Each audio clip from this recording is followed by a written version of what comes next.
नमस्कार. या सखोल विश्लेषणात आपलं स्वागत आहे.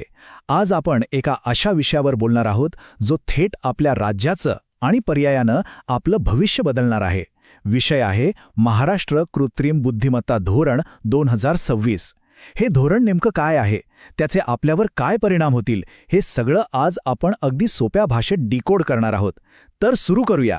पण मूळ मुद्द्याकडे वळण्याआधी हा एक थक्क करणारा आकडा बघा. $15.7 ट्रिलियन.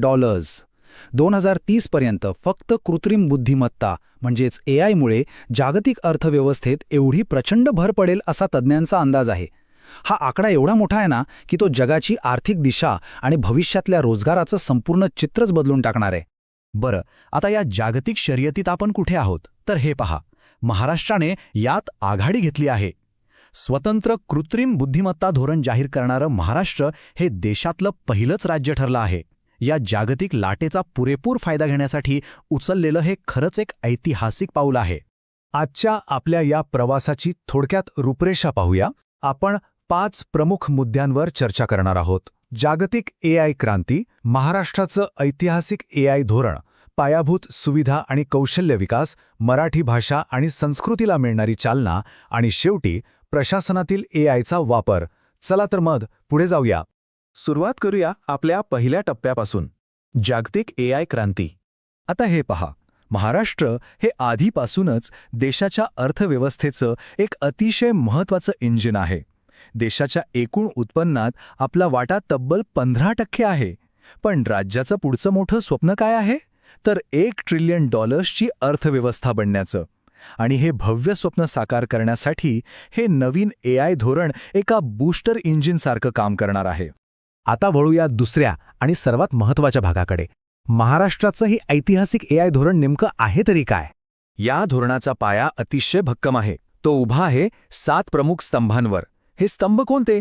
तर एआय पायाभूत सुविधांचा विकास, स्थानिक डेटा सेट्सची निर्मिती, कुशल मनुष्यबळ तयार करणं, स्टार्टअप्सना प्राधान्य देणं, अप्लाइड एआय ॲक्सेलरेटर, उत्कृष्टता केंद्रे म्हणजेच सेंटर्स ऑफ एक्सलन्सची स्थापना आणि सर्वात महत्त्वाचं नैतिक आणि जबाबदार एआयचा वापर. याच भक्कम पायावर उद्याच्या महाराष्ट्राची इमारत उभी राहणार आहे. पण हे सगळं फक्त कागदावरच राहील का? तर नाही. हे प्रत्यक्षात आणण्यासाठी महाराष्ट्र एआय मिशनची स्थापना करण्यात आली आहे. ही एक विशेष नोडल एजन्सी असेल जिचं कामच मुळी हे असेल की धोरणाची फक्त घोषणा न होता त्याची काटेकोरपणे अंमलबजावणी व्हावी. थोडक्यात सांगायचं तर हे मिशन म्हणजे या धोरणाचं ड्रायव्हिंग फोर्स असणार आहे. तिसरा विभाग आहे पायाभूत सुविधा आणि कौशल्य विकास. कारण तंत्रज्ञान कितीही प्रगत असलं तरी ते वापरणारी माणसंही तितकीच कुशल हवीत, बरोबर? आणि म्हणूनच सरकारने MCAT म्हणजे महाराष्ट्र प्रगत एआय प्रशिक्षण केंद्र सुरू करण्याची अतिशय महत्त्वाची घोषणा केली आहे. याचा थेट फायदा कोणाला? तर आपल्यातल्याच तब्बल 1 लाख तरुण आणि व्यावसायिकांना. त्यांना या भविष्यातल्या एआय तंत्रज्ञानाचं विशेष प्रशिक्षण दिलं जाईल. आजच्या तरुणाईला उद्याच्या जगासाठी तयार करणारा हा एक मास्टर स्ट्रोक आहे. आणि या प्रशिक्षणाचा थेट परिणाम काय होईल? तर रोजगार निर्मिती. या संपूर्ण एआय इकोसिस्टमच्या माध्यमातून 2030 पर्यंत राज्यात सुमारे 2.5 लाख नवीन आणि उच्च दर्जाचे रोजगार निर्माण करण्याचं राज्याचं उद्दिष्ट आहे. अर्थव्यवस्थेला आणि रोजगाराला मिळणारी ही खरोखरच एक प्रचंड मोठी चालना असेल. या धोरणाचा आणखी एक पैलू मला खूप भावला, तो म्हणजे याचा सामाजिक दृष्टिकोन. महिलांच्या नेतृत्वाखालील एआय स्टार्टअप्सना प्रोत्साहन देण्यासाठी तब्बल $1.25 कोटी विशेष अनुदान दिले जाणार आहे. तंत्रज्ञान क्षेत्रात महिलांचा सहभाग वाढावा हा यामागचा अतिशय प्रागतिक आणि सकारात्मक विचार आहे. आता आपण चौथ्या विभागाकडे येऊया, जो आपल्या सर्वांच्या अत्यंत जिव्हाळ्याचा विषय आहे. तो म्हणजे मराठी भाषा आणि आपली संस्कृती. बहुतेक वेळा नवीन तंत्रज्ञान आलं की ते इंग्रजीतच असतं, बरोबर? पण या धोरणाने इथं वेगळा विचार केलाय. स्थानिक डेटा सेट्स वापरून चक्क मराठी भाषेवर आधारित एआय मॉडेल्स तयार करण्यावर यात भर देण्यात आलाय. म्हणजे विचार करा, राज्यातील कोणताही सामान्य माणूस आता अत्याधुनिक एआय प्रणालीशी अगदी आपल्या मातृभाषेत आणि स्थानिक बोलीभाषांमध्ये संवाद साधू शकेल. तंत्रज्ञान खऱ्या अर्थाने आपल्या माणसांच्या भाषेत बोलू लागेल. इतकंच नाही तर आपल्या राज्याचा समृद्ध इतिहास आणि सांस्कृतिक वारसा जतन करण्यासाठी एक स्वतंत्र सेंटर ऑफ एक्सलन्स स्थापन केलं जाणार आहे. एआयचा वापर फक्त उद्योगांसाठी नाही, तर ऐतिहासिक संशोधनाला चालना देण्यासाठी आणि आपली संस्कृती जपण्यासाठी करणं हा खरोखरच एक नाविन्यपूर्ण आणि अभिमानास्पद दृष्टिकोन आहे. आणि आता शेवटचा पण अत्यंत महत्त्वाचा विभाग, प्रशासनातील एआयचा वापर. सरकारी कार्यालयातील कामांचा वेग आणि त्यातील गुंतागुंत हा नेहमीच चर्चेचा विषय असतो. पण आता एआयच्या वापरामुळे या पारंपरिक पद्धतींना फाटा देऊन अतिशय वेगवान आणि कार्यक्षम प्रशासन निर्माण करणं शक्य होणार आहे.